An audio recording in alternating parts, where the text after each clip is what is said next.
Selamat datang kembali, selamat belajar kembali siswa-siswaku kelas 12 BDP dan OTKP. Selamat datang. Oke. Untuk awal ini kita nggak usah perkenalan ya. Kalian pasti sudah kenal sama Mem. Tapi yang akan Mem beritahukan adalah untuk tahun ini Mem akan mengajarkan kalian 3 mapel, yaitu bahasa Inggris, bisnis retail, dan PKN. Dan untuk pertemuan kali ini yang akan Mem ajarkan pembelajaran hari ini adalah mengenai mata pelajaran PKN. Nah, untuk selanjutnya kita akan bertemu setiap 1 minggu adalah 2 pelajaran. Dan ini adalah awal yang pertama kita akan bertemu dalam pembelajaran PKN. Oke, itu dulu saja. Nanti kita akan beralih ke PPT ya anak-anakku sekalian. Oke, baik anak-anakku sekalian, anak kelas 12, baik BDP dan OTKP. Kita mulai pembelajaran kita ya, PKN, mengenai hak dan kewajiban warga negara. Jadi KD yang pertama yang Mem akan jelaskan adalah mengenai hak dan kewajiban warga negara. Apakah kalian tahu? Pernah dengar kata-kata hak dan kewajiban? Pasti sudah sering ya. Kita sering sekali mendengar kata-kata hak dan kewajiban. Baik itu dalam kehidupan kita sehari-hari, dalam pergaulan, maupun bernegara. Dan hari ini Mem akan menjelaskan mengenai hak dan kewajiban warga negara. Oke, kita mulai dengan slide-nya. Kita awali dengan pengertian. Hak dan kewajiban warga negara. Yang pertama kita akan bahas dulu apa itu warga negara. Jadi, warga negara itu adalah rakyat yang menetap di suatu wilayah dan rakyat tertentu dalam hubungannya dengan negara. Ya, jadi warga negara itu adalah rakyat yang tinggal di dalam suatu kawasan atau wilayah sebuah negara. Ya. Kalau menurut ini ada beberapa dari dari sumber-sumber. Menurut AS Hikam. Kalau menurut AS Hikam, warga negara itu merupakan terjemahan dari citizenship, yaitu anggota dari sebuah komunitas yang membentuk negara itu sendiri. Kemudian kalau dari pakar negara Kurniatmanto, bahwa pengertian warga negara adalah mengemukakan warga negara dan anggota negara, di mana sebagai anggota negara mempunyai kedudukan yang khusus terhadap negaranya. Ia mempunyai hubungan, hak, dan kewajiban yang bersifat timbal balik terhadap negaranya. Nah, dalam konteks ini, kalau di Indonesia, hak dan kewajiban warga negara diatur dalam Undang-Undang Dasar 1945, yaitu pasal berapa anak-anak? Banyak di pasalnya, di pasal 26, kemudian pasal 27, sampai pasal 31 ya, 27, 28, 29, 30, dan 31. Kalian bisa lihat ya di UUD kita, kemudian ya di pasal 34 ya, ini yang mengatur tentang hak dan kewajiban warga negara di negara Indonesia. Oke, kita lanjut. Kemudian sekarang kita lihat cara memperoleh kewarganegaraan Indonesia. Jadi kalau di Indonesia ini ada beberapa cara bagaimana kita bisa menjadi warga negara Indonesia ya. Ada berapa anak-anak? Ada 7 ya. Ada 7 caranya. Yang pertama karena kelahiran ya. Kelahiran bisa dibuktikan dengan adanya akta kelahiran. Gimana? Anak-anak sudah punya akta kelahiran belum? Sudah ya. Kalau tidak ada akta kelahiran biasanya ada karena lahir ya. Kemudian yang kedua, bagaimana cara memperoleh kewarganegaraan Indonesia, yaitu bisa dengan karena pengangkatan. Di sini adanya kutipan pernyataan sah di buku catatan pengangkatan anak asing. Jadi kalau anak asing, kemudian dia punya surat pengangkatan, maka dia bisa menjadi warga negara Indonesia. Kemudian juga bisa diperolehnya yang ketiga karena dikabulkan permohonan.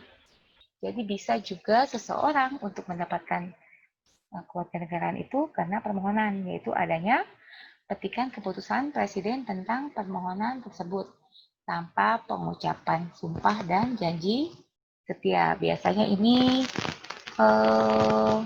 contohnya ya, warga negara di permohonan itu mungkin contohnya artis yang tadinya mungkin warga negara luar, kemudian karena dia tinggal di sini, bekerja di sini, bisa membuat permohonan. Kemudian juga olahragawan ya, banyaknya dari, misalkan contohnya tuh dari sepak bola ya, kita sudah banyak sekali contoh-contoh dari artis sepak bola yang akhirnya berubah kewarganegaraan jadi warga negara Indonesia, walaupun tadi mereka sebenarnya bukan lahir di Indonesia ya.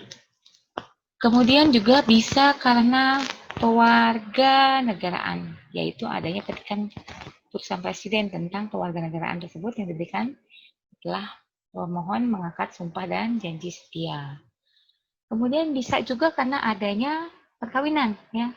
Kalau orang asing kemudian dikawin dengan warga negara Indonesia, otomatis pasangannya bisa menjadi warga negara Indonesia, anaknya pun bisa menjadi warga negara Indonesia.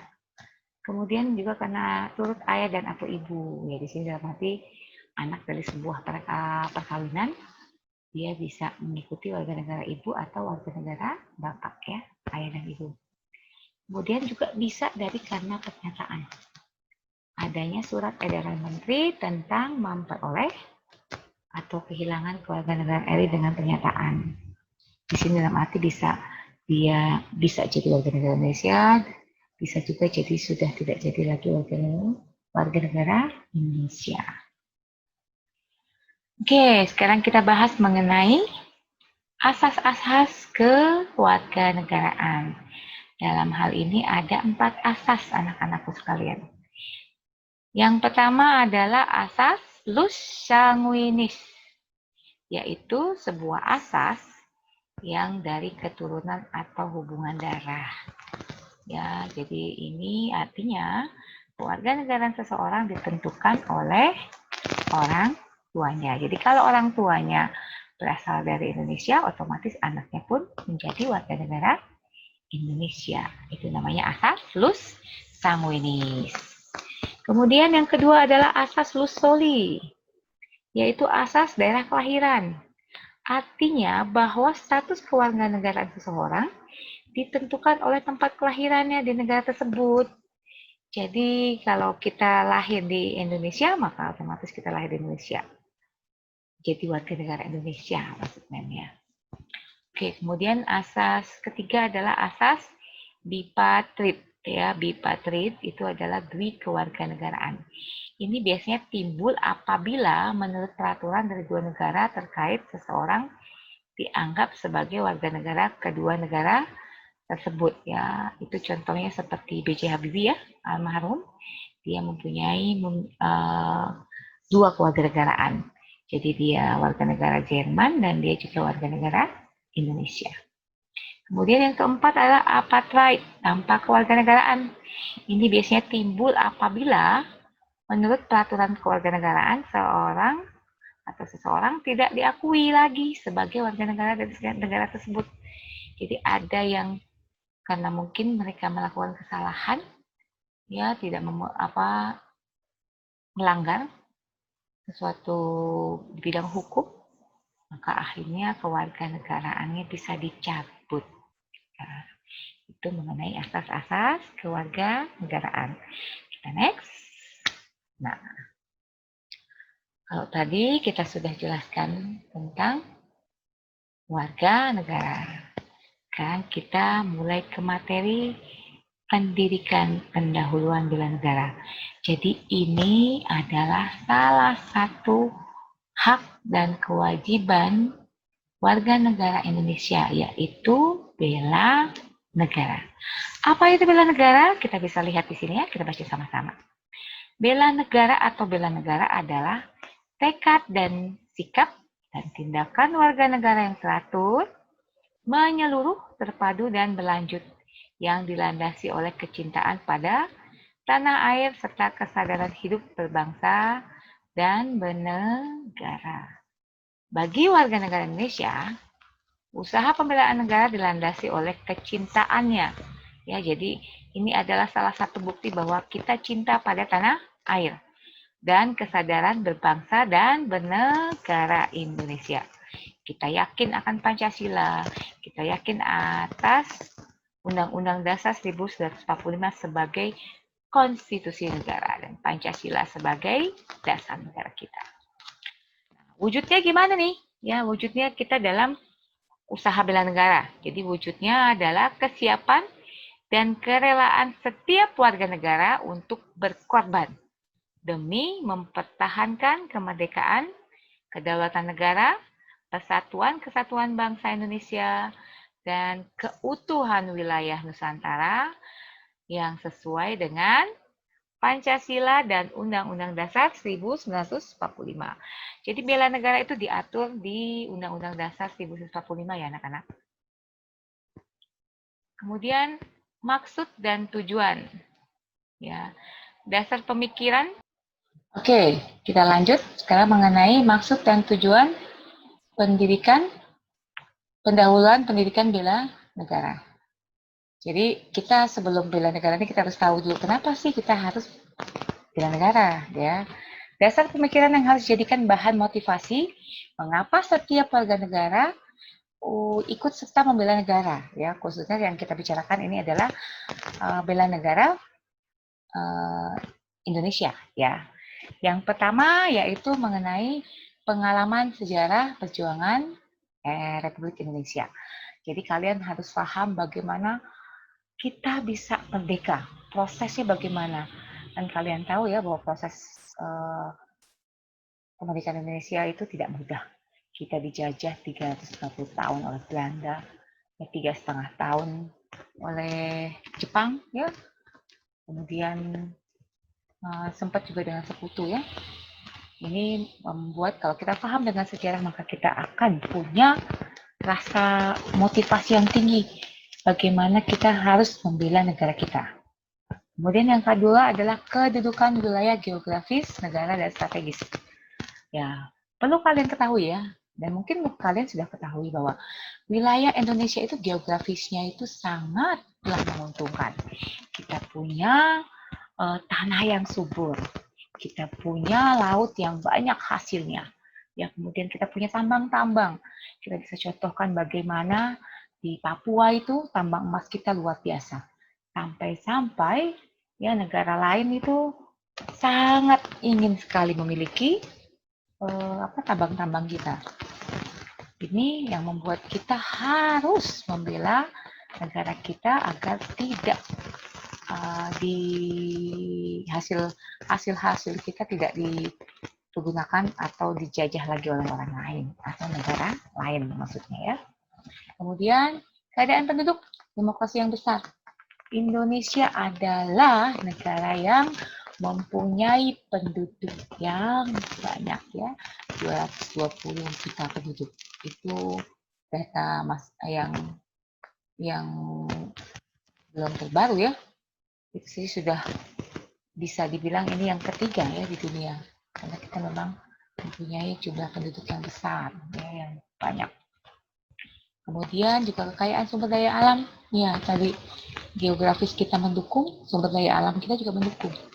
Ya, banyak sekali negara-negara yang lain yang mengincar sumber daya alam kita. Itu mengapa kalian, kami, semua, kita semua harus mempunyai motivasi untuk menjaga sumber daya alam kita. Ya.